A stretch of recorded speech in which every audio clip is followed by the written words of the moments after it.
Yo no soportaba a Rafael Nadal.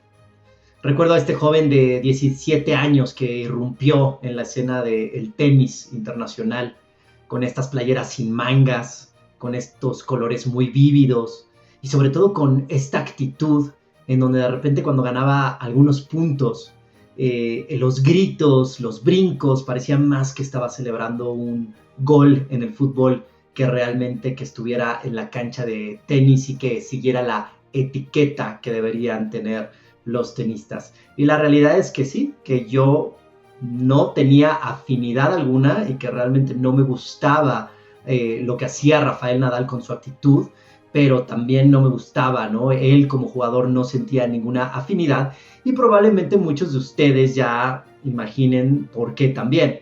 Porque en su momento, ¿no? Y digo sigo siéndolo, aunque han cambiado algunas cosas y este episodio de Mentes Olímpicas a fin de cuentas se trata de eso, pero en su momento pues yo era fanático número uno de Roger Federer.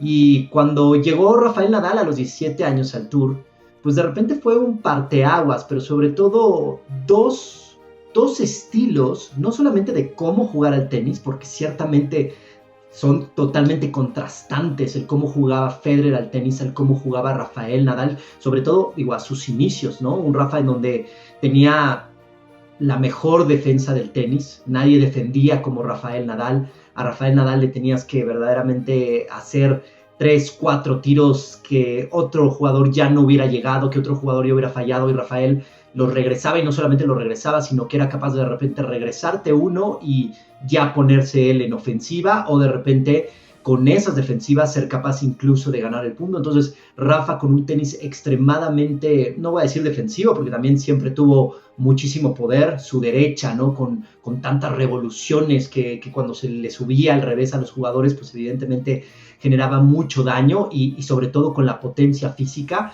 pero un jugador que lo marcaba y que sus características al principio de su carrera era lo bien que podía defender versus un Roger Federer que pues con su servicio, desde el servicio tomaba la iniciativa, que tenía probablemente una de las mejores derechas que ha existido, si no es la mejor derecha que ha existido en el Tour, que tenía esta capacidad de ir al frente, de volear, de cerrar los puntos. Entonces la ofensiva de alguna manera de Roger Federer contra la defensiva de Rafael Nadal y eran estilos bien contrastantes, pero no solamente eran estilos bien contrastantes en la parte tenística, en la parte táctica, en la parte técnica del tenis, sino que también pues eran contrastantes en la manera en que se comportaban en la cancha. Este Federer que de alguna forma se fue ya ganando este como apodo de el caballero, ¿no? Del Iceman, ¿no? Siempre de alguna forma serio, bueno, siempre entrecomillado, ¿no? No debemos usar tanto la palabra siempre, pero a Roger Federer lo caracterizaba como esta ecuanimidad, como muy serio,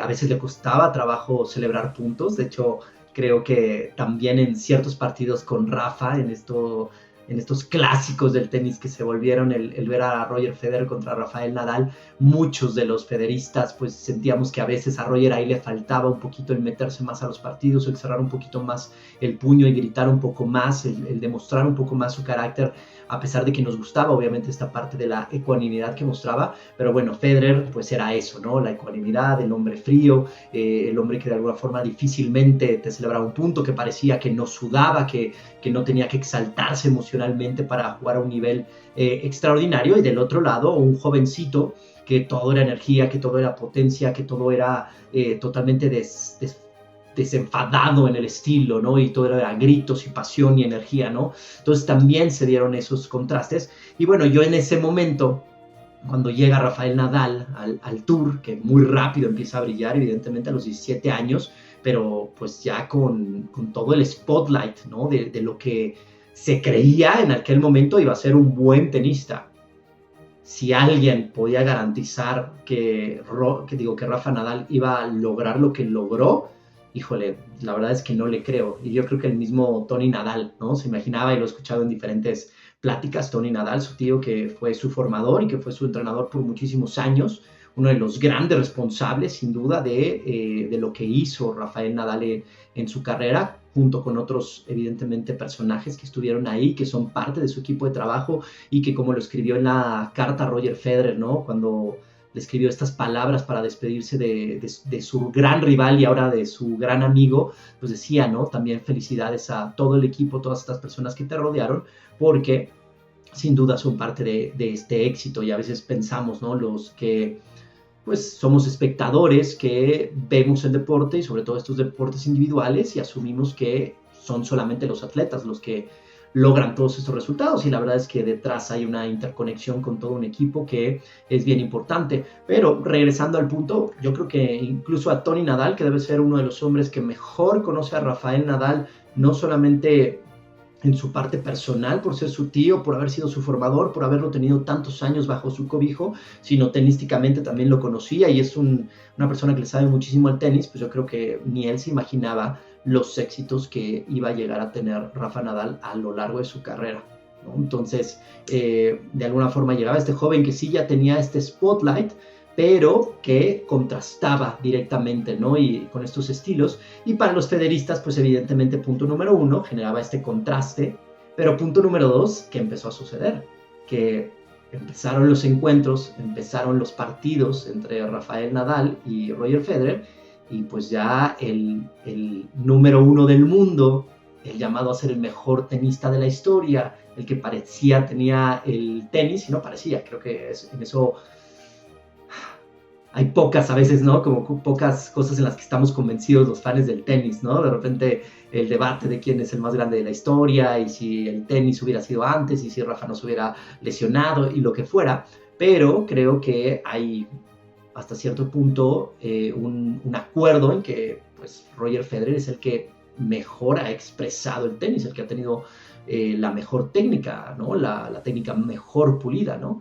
Y entonces veíamos a este tenista que rayaba en la perfección, ¿no? Como se ganó también ese apodo, Roger Federer, Perfection, y de repente veíamos que pues nuestro ídolo pues empezaba a pasar verdaderos problemas con este jovencito, y entonces también generaba como ese clash, ¿no? Como ese punto de conflicto. Y de hecho, el primer enfrentamiento, tengo algunas cosas que quiero comentar en este episodio de Mentes Olímpicas. El primer enfrentamiento con Roger Federer se dio en Miami 2004. Imagínense, 20 años después. Ayer se retiró Rafael Nadal, su último partido oficial. Ya también mencionó que muy probablemente vaya a ser pues, una especie de homenaje a algún partido, alguna reunión, exhibición, ¿no? Para tener otra despedida.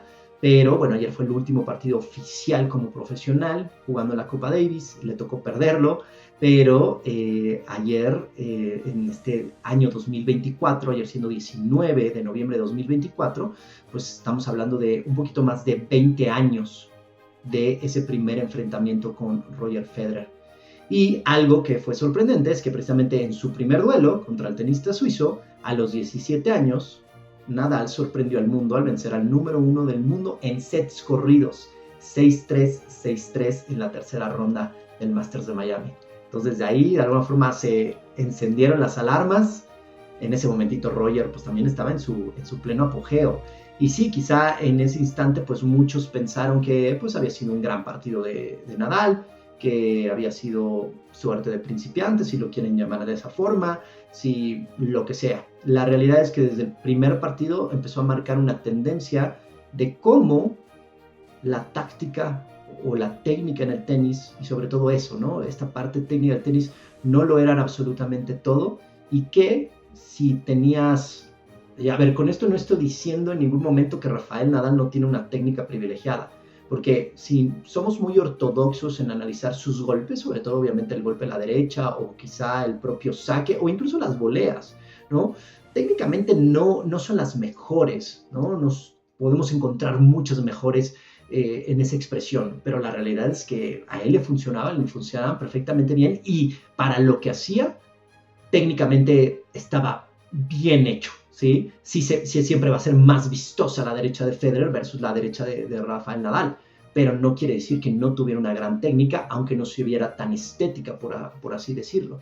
Pero más allá de eso, de estas grandes armas, de estas grandes herramientas que sí tenía Rafael Nadal, pues Rafa empezó a demostrar que no todo era el tenis, que no todo era la técnica en específico, Sí, la táctica también, porque Rafa siempre también fue muy inteligente para jugar. Y fíjense, ahí creo que encontramos uno de los primeros puntos en donde quizá fuimos muy injustos con Rafael Nadal desde el principio, porque con esta garra, con esta entrega, con esta pasión con la que vivía el tenis, con esa fortaleza mental, que definitivamente es de lo que vamos a hablar el resto del episodio de Mentes Olímpicas, pues de alguna forma nos hizo irnos un poquito hacia esa parte y dejar relegado este otro asunto en donde de repente pues era muy inteligente para jugar, muy disciplinado tácticamente, y les digo, técnicamente tampoco es como que fuera malo.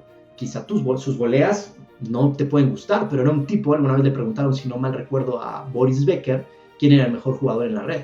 Y entonces respondió él, Rafael Nadal. Y cuando le hicieron cara de ¿cómo crees que Rafael Nadal? O sea, no, evidentemente hay muchos jugadores que volean mejor. Sí, pero cuando sube Rafa, el porcentaje de efectividad que tiene para ganar los puntos arriba, cuando está ahí en la red, es mucho más alto o es más alto incluso que jugadores que volean mejor. Entonces, como que de alguna forma opacó esta partecita, ¿no? Esta pasión y esta entrega, esta garra, opacó un poquito estos otros aspectos que sí también tenía Rafael Nadal, insisto, sobre todo al principio de su carrera, y por eso decíamos, ¿no? O sea, Rafa gana por eso y a lo mejor esto fue un golpe de suerte, pero la realidad es que desde ese primer partido se empezó a marcar una tendencia que quizá, hasta la parte final, o sea, ahora sí que 20 años, 18 años después de ese inicio, de esa tendencia, porque desde entonces, desde siempre, desde ahí, Rafa siempre fue arriba en el head-to-head con Roger Federer y terminó ganándole el head-to-head. Es cierto que si uno analiza los últimos o ve los últimos partidos precisamente de estos dos grandes jugadores, ahí vemos una pequeña tendencia favorable a Roger Federer, que al final terminó entendiendo y evolucionando su tenis de una manera a poder comprender cómo podía llegar a ganarle a Rafael Nadal. Quizá muy tarde, ¿no? Podrán decir algunos, pero también le valió uno de sus últimos Grand Slams, el penúltimo Grand Slam, el cómo se lo jugó, el cómo se metió a la cancha, el cómo empezó a tomar el revés, sobre todo siendo mucho más agresivo, tomando la pelota mucho más adelante y sobre todo con la parte del revés, y yendo mucho más a la red. Fue determinante en ese partido, en esa final del Australia Open, que fue, insisto, el penúltimo Grand Slam que ganó Roger Federer. Pero antes de eso y al final, el head-to-head siempre quedó para Rafa Nadal, que empezó a marcarlo desde ahí. Ahora, algo que sí es importante mencionar en este episodio y que me gusta y que lo platico mucho en las sesiones, pues a fin de cuentas en las sesiones con mis tenistas, pero no solamente en las sesiones con mis tenistas, lo platico con muchos otros atletas para entender algunas cosas. Porque algo que platica Tony Nadal sobre uno de los primeros enfrentamientos en donde iba a jugar contra Roger Federer, ya teniendo de Miami, era precisamente en Mónaco, un torneo que terminó ganando no sé cuántas veces Rafa Nadal y que por lo general pues brillaba por ser arcilla, y todos pues sabemos que Rafa Nadal es el rey de la arcilla y que difícilmente veremos en los próximos 20, 30, 40, 50 años un jugador tan dominante en el polvo de ladrillo. Pero jugaban en Mónaco y de repente pues iba a salir a jugar este partido, y esto lo platica en una TED Talk que tiene el tío Tony. Si pones TED Talk Tony Nadal en YouTube, te va a salir en el primer resultado, y platica esta vez que le pregunta, ¿cómo ves el partido, tío? Y entonces tío Tony le responde, pues mira, Federer tiene mejor derecha que tú, tiene mejor revés que tú, tienes mejores voleas que tú, y si de alguna manera hablamos del saque, pues te digo, no hay comparación. Entonces dice que Rafael reacciona de para, ya no me digas más. Vaya aliento que me estás dando para salir a la pista y jugar contra Roger Federer, contra el número 1 del mundo. Y le dice tío Tony, bueno, tú me dijiste que cómo veo el partido, y lo veo así. Yo prefiero ser totalmente honesto, pero a partir de ahí, y esto es lo más interesante sin duda, eso es una realidad y hay que acotarla, hay que aceptarla. Pero si tú eres capaz de poner toda tu entrega, toda tu pasión, jugar cada punto como si la vida te fuere, estas son palabras, les prometo, textuales. Si puedes jugar cada punto como si la vida te fuera en eso, entonces vamos a tener más probabilidades, más chances de ganarle a Roger Federer. Y entonces pues Rafa Nadal entra a la cancha con ese mensaje, entendiendo como esta inferioridad técnica, pero entendiendo muy bien desde dónde podía también compensarlo, e insisto, con mucha inteligencia, con mucha disciplina táctica y pues con grandes recursos y gran potencia y la mejor defensa, ¿no?, que ha existido en la arcilla. Y bueno, termina ganando el partido Rafael Nadal. Y creo que ahí debemos entender un poquito lo que fue construyendo Rafael Nadal en su carrera. Un tenista que, insisto, que tiene grandes dotes, que tiene grandes cualidades físicas también, o sea, porque el tipo te llevaba todas las bolas, fuera una dejadita, y de repente lo abrieras con ciertos ángulos, llegaba y hacía tiros imposibles. Entonces, físicamente era muy privilegiado Rafa. Es cierto que tuvo muchas lesiones, ahorita hablaré de eso. Técnicamente, o sus golpes en sí, sobre todo con mucha potencia, con muchos recursos para abrir la cancha también, para generar un top spin, una cantidad de revoluciones en la pelota que nadie más generaba. Entonces la pelota era muy incómoda para los rivales porque siempre la tenías que tomar arriba, y cualquiera que haya jugado al tenis sabe que tomar sobre todo un revés arriba es verdaderamente incómodo. Prácticamente lo único que puedes hacer es defenderte, pasar un poco la bola, tienes que meterte para poder tener un poquito más de chances de atacar la pelota, y no es fácil, evidentemente, sobre todo a la velocidad que jugaba Rafa Nadal. Pero a pesar de tener todos estos dotes técnicos, pues bueno, creo que la carrera de Rafa Nadal siempre será recordada como este hombre que sí era capaz de jugar cada punto como si fuera el último, cada punto como si su vida dependiera de eso, y que verdaderamente también tenía esta capacidad de enfoque.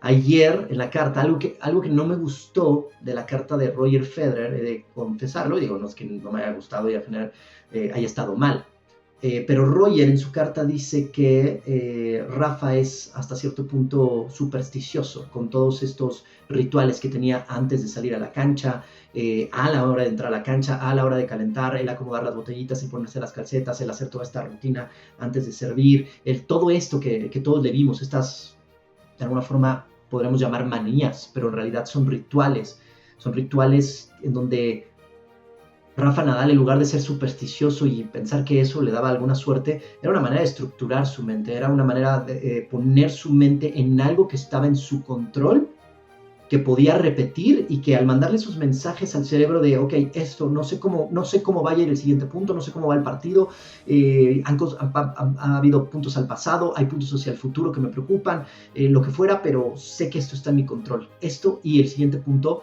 Una de las cosas que más me gusta del mindset de Rafael Nadal es que siempre decía, y lo dijo en diferentes entrevistas, no importa cómo vaya el partido, tú puedes ir ganando 5-0, puedes ir perdiendo 5-0 el partido, pero tu objetivo siempre es el mismo, intentar ganar el siguiente punto.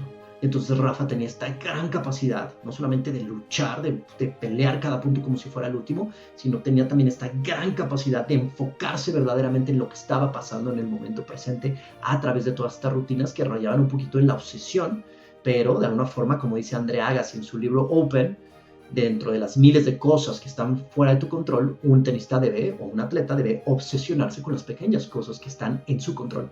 Y Rafa se obsesionaba con estos rituales y tenía esta gran capacidad. Entonces ahí creo que no lo terminó conociendo bien Roger, porque insisto, no son supersticiones y así lo menciona él, pero bueno, que siempre fueron como muy características del tenista español. Y a partir de eso, pues sí, identificamos a este Rafa con un jugador que era mentalmente imbatible, mentalmente inigualable.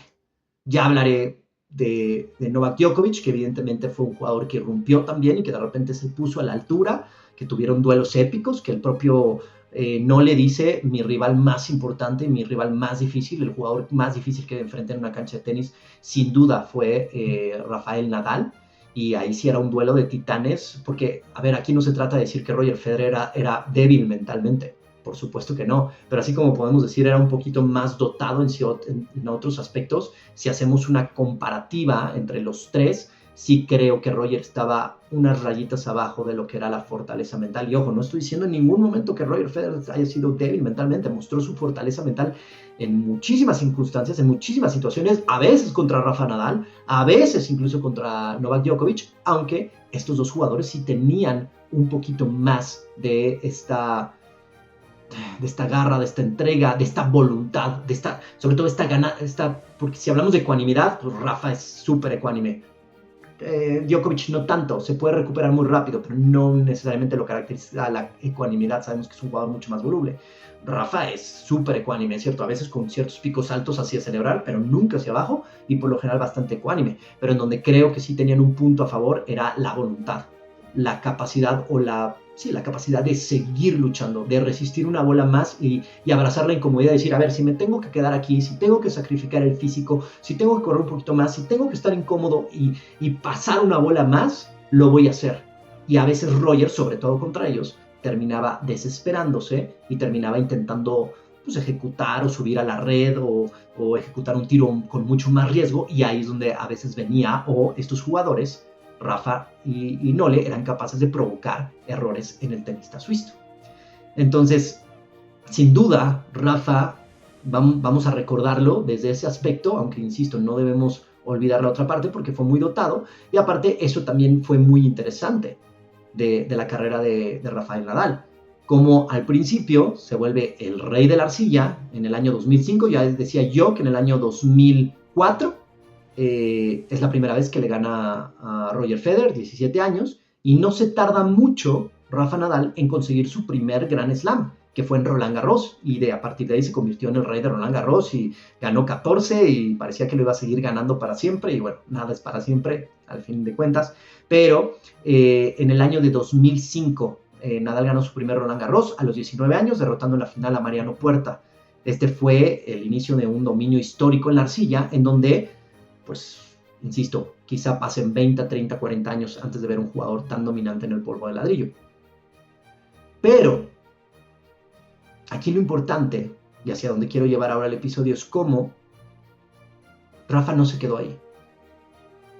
Rafa sabía que podía ser el mejor jugador de la historia en arcilla y que iba a ganar muchísimos Roland Garros, posiblemente lo tenía, porque aparte, cuando jugaba Roland Garros, hasta aburrido era Roland Garros, o sea, no había nadie, por ahí Roger le llegó a arrebatar algunos sets, sobre todo en el prime de Rafa Nadal, pues ahí Roger le rogaba en alguna final le logró robar algún set, y ahí por ahí en todo el torneo alguien lograba robarle algún set a Rafa Nadal, pero por lo general ganaba, y a veces ganaba sin perder un solo set o perdiendo un set en todo el torneo, en todo el Grand Slam.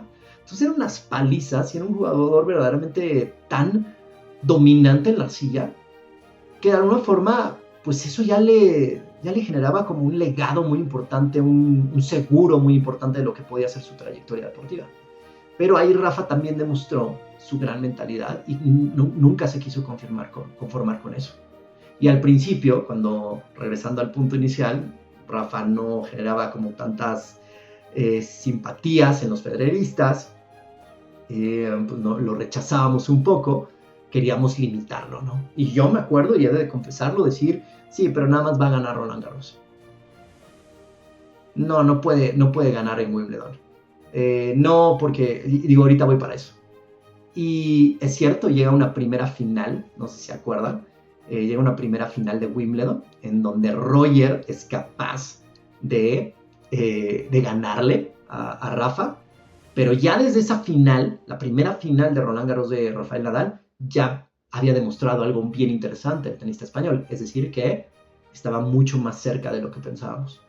Porque al principio era, Rafa sabe jugar solo en arcilla, pero no va a poder en las canchas duras y mucho menos va a poder en el pasto de Wimbledon. Y así Rafa nos fue callando la boca poco a poco. Llegó una primera final de Wimbledon.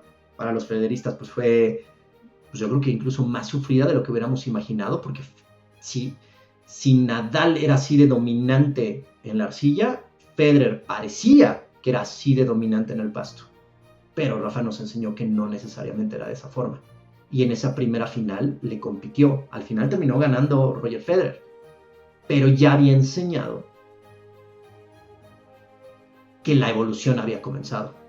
Y de hecho la evolución del tenis de Rafael Nadal, digo, como la de todos los tenistas, que también cuando vas creciendo, pues tienes que ir evolucionando. Al principio Rafa tenía que, podía, como un adolescente, podía correr de lado a lado y corría 1000 bolas y llegaba a todas y el partido era muy físico y lo dominaba. Conforme, sobre todo, no tanto la edad, digo, ya sé la parte final, la edad contaba, pero después con un poco el tema de las lesiones, pues sí, de alguna forma el equipo reculó y dijo, a ver, si queremos tener una carrera longeva, no podemos seguir jugando teniendo tantos desgastes, necesitamos jugar un poquito más agresivo.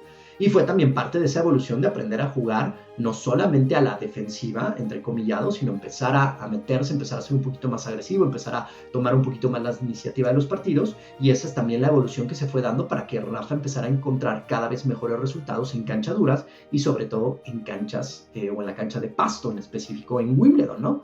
Obviamente hay muy pocos torneos de pasto, solamente los previos a Wimbledon y después Wimbledon. Y llegó el año de 2008, en la que probablemente muchos consideran una de las mejores finales de la historia del tenis, probablemente la mejor final de la historia del tenis, siempre va a haber debate o comparación, y una de las mejores sin duda de Wimbledon. Por ahí también sin duda podremos colocar el Novak Djokovic contra Roger Federer, ¿no? Cuando termina al final la última oportunidad que tuvo Roger Federer de ganar ese Wimbledon y que tuvo incluso 2 match points y que terminó ganando el serbio. Esa final creo que también de alguna forma estuvo a la altura, pero en el 2008 Nadal venció a Federer en una batalla de 5 sets, 6-4, 6-4, 6-7, 6-7 y 9-7. En el último ya ni había luz, bueno, empezaba a bajar la luz, me acuerdo perfecto, para ganar su primer título en Wimbledon y romper el reinado de Federer en Londres, pero no solamente el reinado de Federer en Londres, sino como esta parte de abrirse a un jugador, y que ya lo venía demostrando, insisto, abrirse a un jugador que era capaz de jugar y ganar y ser dominante en cualquiera de las superficies del tenis. Evidentemente cancha, sabemos que ganó los 4 Grand Slams, ganó el Abierto de Australia, ganó obviamente Roland Garros, ganó Wimbledon y ganó el US Open. Quizá la asignatura pendiente, o sea, sí, dentro de dominios, ¿no? Por así decirlo, dominios de las diferentes superficies, bueno, quizá la asignatura pendiente de Rafa sean las canchas cubiertas, que a fin de cuentas terminan siendo las más rápidas de todos. Si mientras más rápida era la cancha, menos favorecía pues a las defensas del tenista español. Pero también hay que decir que por lo general esa temporada, o más bien esa temporada, se juega hasta el final del año, y por el calendario Rafa fue muy propenso a las lesiones desde muy temprano. De hecho, él lo dice, jugué con dolor, no recuerdo exactamente la edad, pero creo que desde los 23 años no jugaba sin dolor.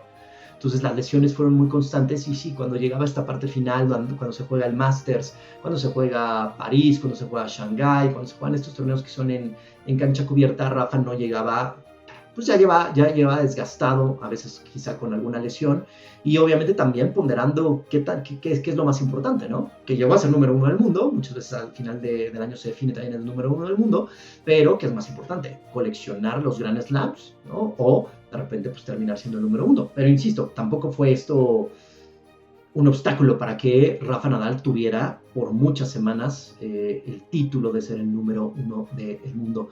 Entonces, pues Rafa pues fue creciendo, fue evolucionando, y poco a poco nos fue demostrando que no solamente era un tenista de esta garra y de estas cualidades mentales excepcionales. O sea, yo de verdad lo digo, para los que han escuchado este podcast, diferentes capítulos, saben que me encanta la historia del deporte, que me gustan muchísimos deportes por mi propia historia con el tenis. Pues es el deporte que jugué desde los 7 años, es el deporte en el que me desarrollé, es el deporte en donde competí, es el deporte que más he seguido, pues conozco un poco más este deporte que otros, pero en sí me considero un fanático de todos los deportes, y por el trabajo que tengo, pues tengo la posibilidad de conocer muchos deportes, o tengo que conocer muchos deportes, interactuar con muchos deportes, y yo sí puedo decir que Rafa Nadal no es solamente quizá la mente más privilegiada que haya existido en el tenis, sino que es uno de los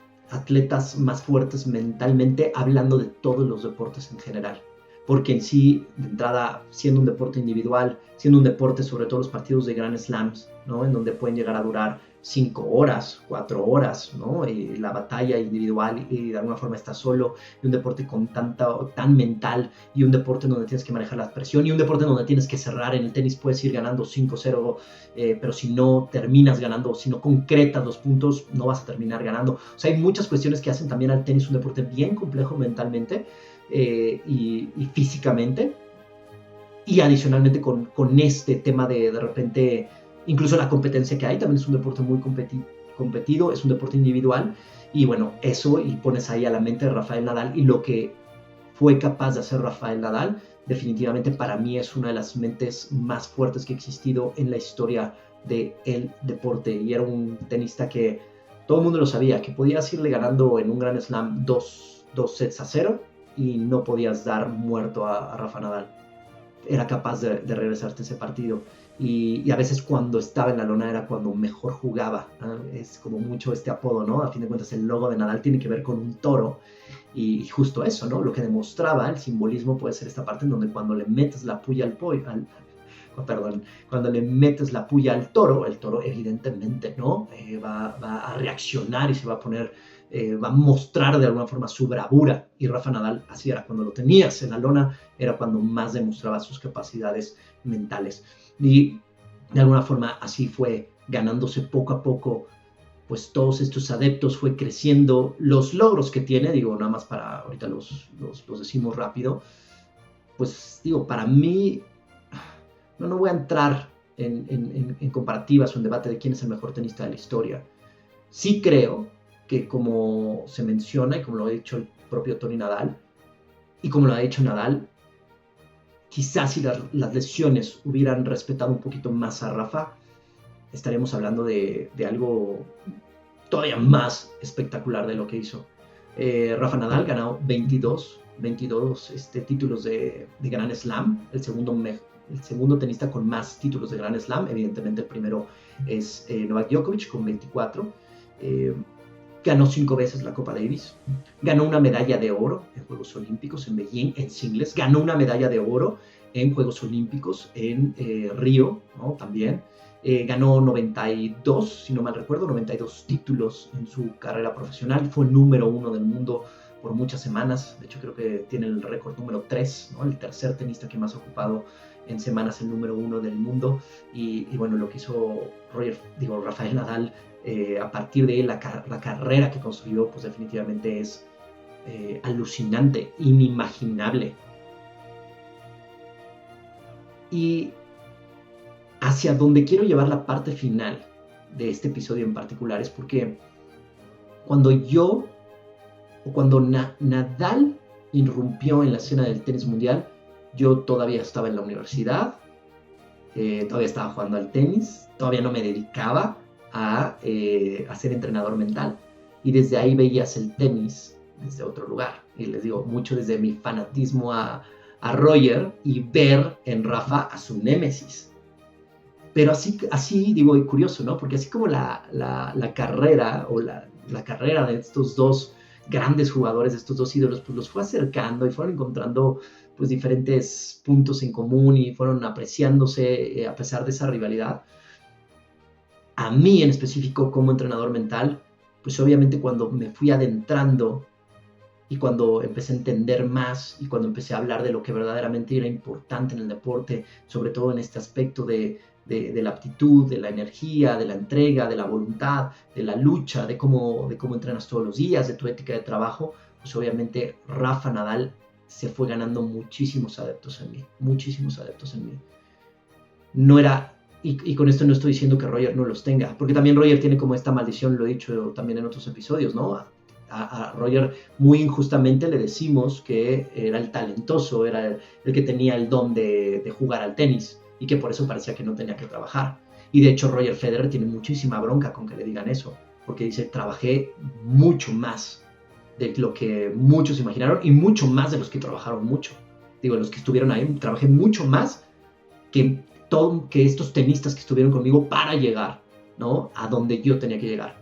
Una cosa es que su estética tenística, cómo su cerebro expresaba a través del cuerpo el tenis, lo hacía ver fácil, pero no quiere decir que no haya trabajado para eso. Entonces a Roger Federer le pasa un poquito al revés, ¿no? De esta gran ética de trabajo que tenía Roger Federer, ¿no? Opacada un poco por su talento, por así decirlo. A Rafa, pues esta otra parte en donde claro que tiene talento, claro que tiene grandes aptitudes, opacada un poquito por su gran mentalidad. Y pasa de alguna manera. Pero sí me encontraba ya de repente cuando estaba trabajando ya como entrenador mental, ya me encontraba de repente poniendo muchas veces más ejemplos de Rafa Nadal, más referentes de Rafa Nadal, más lecciones de Rafa Nadal, más observaciones, más frases. O sea, me encontraba poniéndolo más como un ejemplo. Y, y lo que siempre también Rafa tuvo siempre ha sido un caballero fuera de la cancha, un gran perdedor, o sea, un gran ganador, definitivamente, pero también un gran perdedor, un cuate que también entendió muy bien que había un público que amaba a Roger Federer y tampoco nunca generó conflicto, decía, a ver, esto está perfecto, yo lo mío, ¿no? O sea, no se peleaba con las cosas, las acataba y de alguna forma siempre era muy, muy congruente y era muy considerado en los diferentes comportamientos y en las diferentes maneras o expresiones que tenía tanto dentro como fuera de la cancha.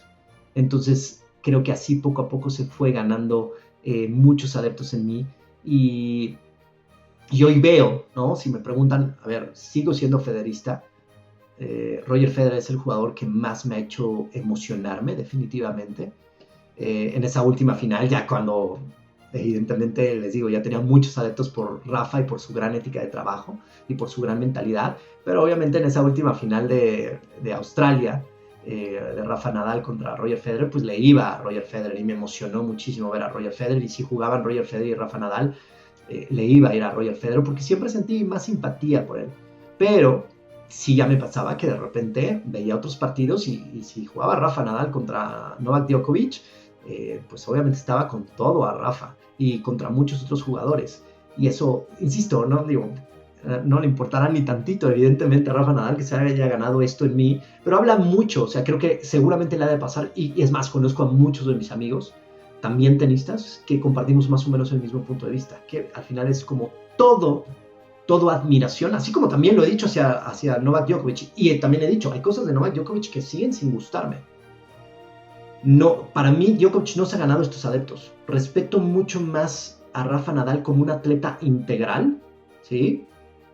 Como persona, ¿no? Un poquito como lo que decía, como lo que ejemplifica estos valores que debe haber en el deporte y como el ejemplo que quieres que tengan las nuevas generaciones, definitivamente.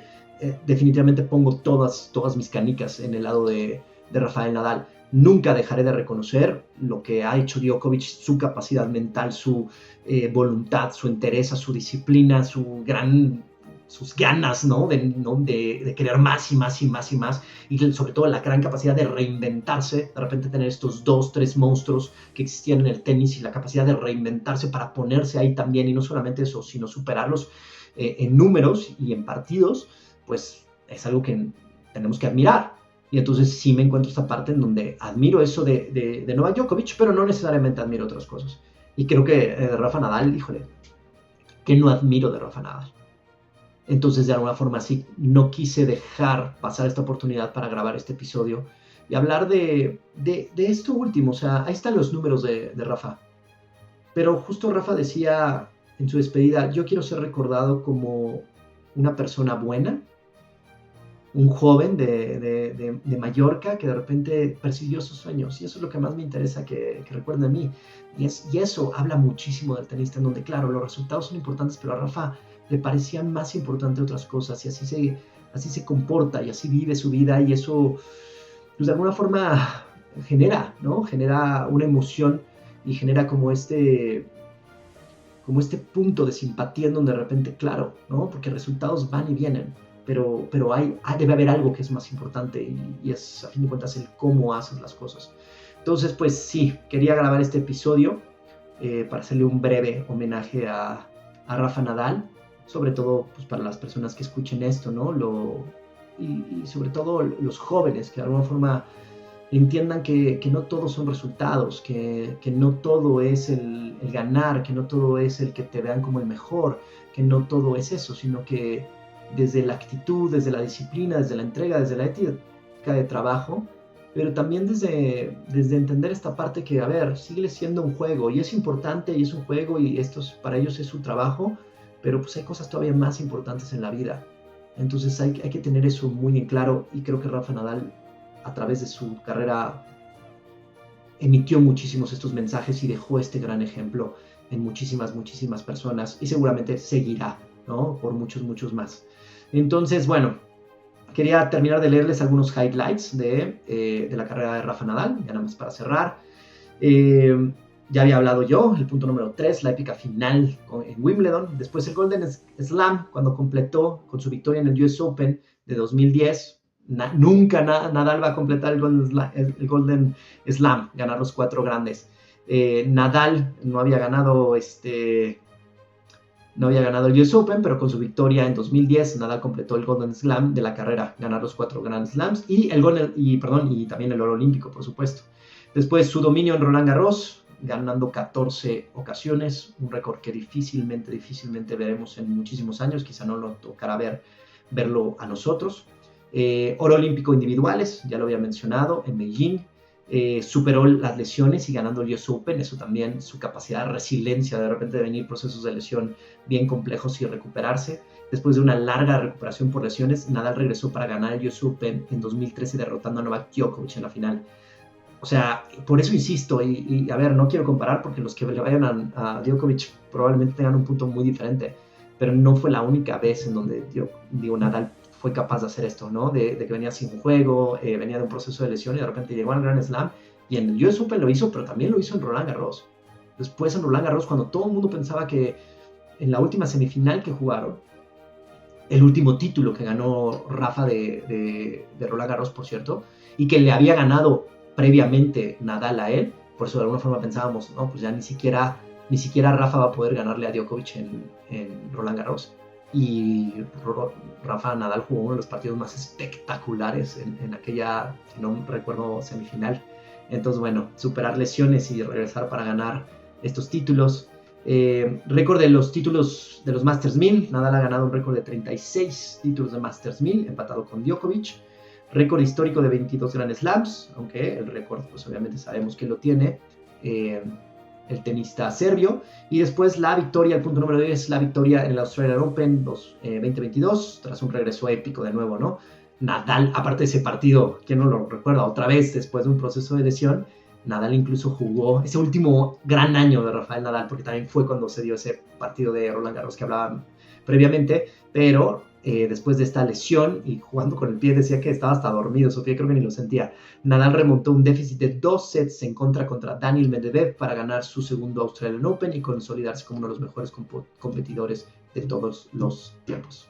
Entonces, bueno, un breve homenaje a un tipo que de verdad, insisto, así pasa en el deporte, ¿no? A veces te generan afinidades, te genera rechazo a ciertas personas, sobre todo cuando tienes otros ídolos, por lo que fuera, pero cuando alguien con su ética de trabajo, con su disciplina, con su voluntad, con su entrega, siendo una buena persona, siendo un caballero, siendo un buen perdedor, siendo un buen ganador, te termina ganando, ¿no? Así de verdad que le genera rechazo y ahora dices, híjole, hasta lágrimas, ¿no? Me arrebataron las palabras de Rafael Nadal en su despedida y muchas emociones encontradas de verlo dejar la raqueta.